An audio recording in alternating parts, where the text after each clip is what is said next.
Ma monsignore, non può essere. Frangio, io non voglio vivere. Chiaccia gamba. Io sono ancora giovane. A me non è stata una vita, è stata una schifezza. A me mi è sempre piaciuto tanto gambare, ma non ci sono riuscito mai. 24, 1, 2, 3, 4, 5, 25, 1, 2, 3, 4, 5, 26, 1, 2, 3, 4, 5, 27, 1, 2, 3, 4, 5, 28, 1, 2, 3, 4, 5, 29, 1, 2, 3, 4, 5, 30, 1, 2, 3, 4, stai dicendo delle cagate, amico. Che purtroppo più figli fai, più acceleri la fine. Che senso? Cos'è che vuoi dire te? Nel 1400 gli abitanti della Terra erano 500 milioni. Nel 1850 erano diventati il doppio, 1000 milioni. E quindi noi seguitiamo a indignarci per 20 o 30 milioni di morti.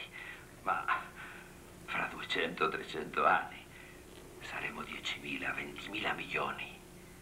Allora, ogni angolo della Terra sarà peggio da qua dentro. L'uomo si scanerà a vicenda e per un pezzo di pane e per una mela si ammazzeranno intere famiglie. E il mondo finirà. Peccato perché io ci credo nell'uomo, ma deve fare presto. Deve fare presto a nascere l'uomo nuovo, l'essere civile, non quella bestia purtroppo intelligente che ha rotto l'armonia del mondo, distrutto il sacro equilibrio antico della natura solo per massacrare tutto. L'uomo nuovo, l'uomo che sappia ritrovare l'armonia dentro di sé. Ma che vuoi dire? Mettere ordine? Ordine? No. Questi qua sono ordinatissimi. No. È l'ombre nel desordine. Questa è l'unica speranza.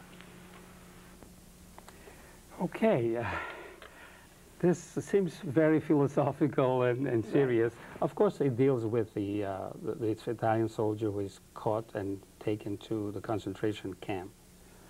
And in this clip, we see the individual who say, I don't want to die. He's shocked by what he sees they're killing. Pasqualino, right. Pasqualino. And, right. But then he says, I don't want to die. Right. And the other prisoners, they say, you know, this is not the way to live, but you cannot do much about it, it seems. But he says, I don't want to live. And so what he does, he comes up with an idea in order to survive.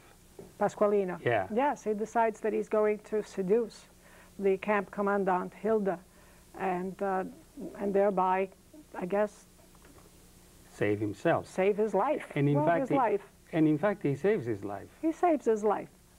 But is it, you know, is the quality of survival here that is in question? This is the question that maybe we'll talk about in a little while. Also, well, with the assignment the lady gives to the men and say, now,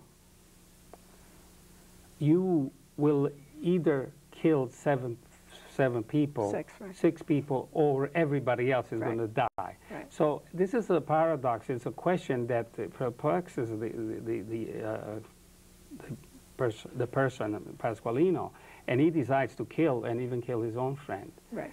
That is a moral question. It says when you are put before something, either this or that, is this trying to excuse the action of the Nazis? That they are saying, well, we were given the order to kill. Now, whether we kill or we are going to be killed. Well, certainly is that what she puts in question also? I don't think so, but she was criticized. One of the criticisms that was leveled at her was that Pasqualino just wants to survive at any cost. He is morally bankrupt. He is a worm, in Hilda's words, and possibly in the ideas of some of the viewers, but he wants to survive.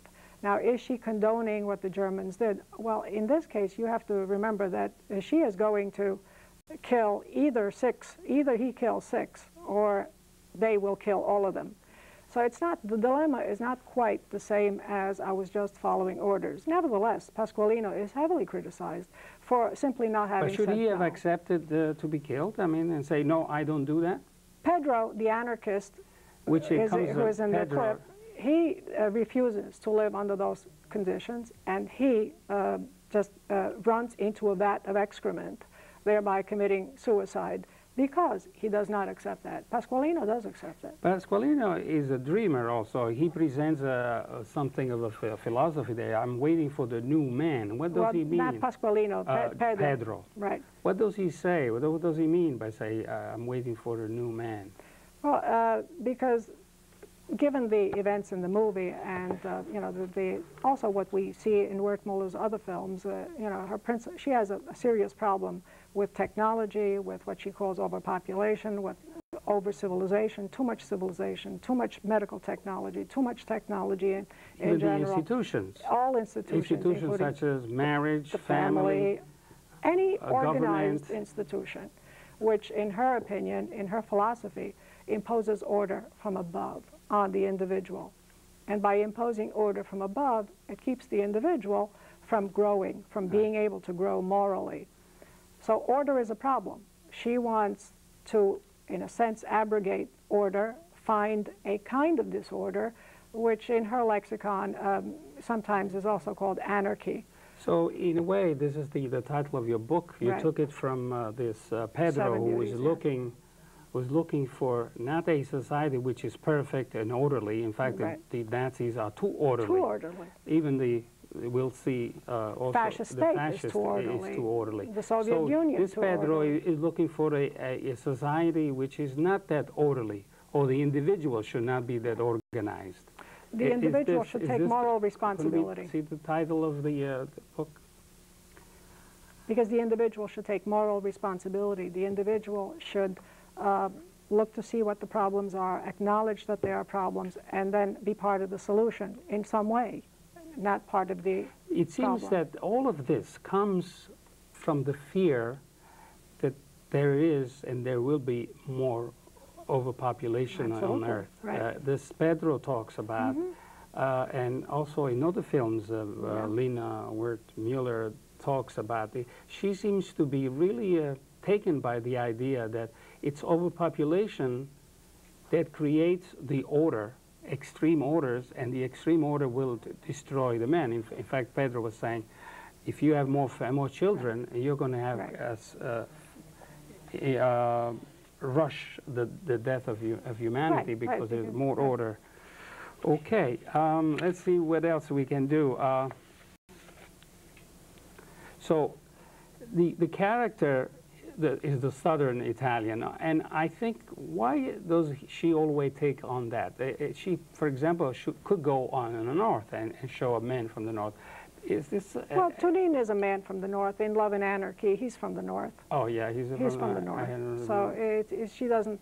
She's criticized for caricaturing the Southern and the Southern, not only male but also female, Southern society.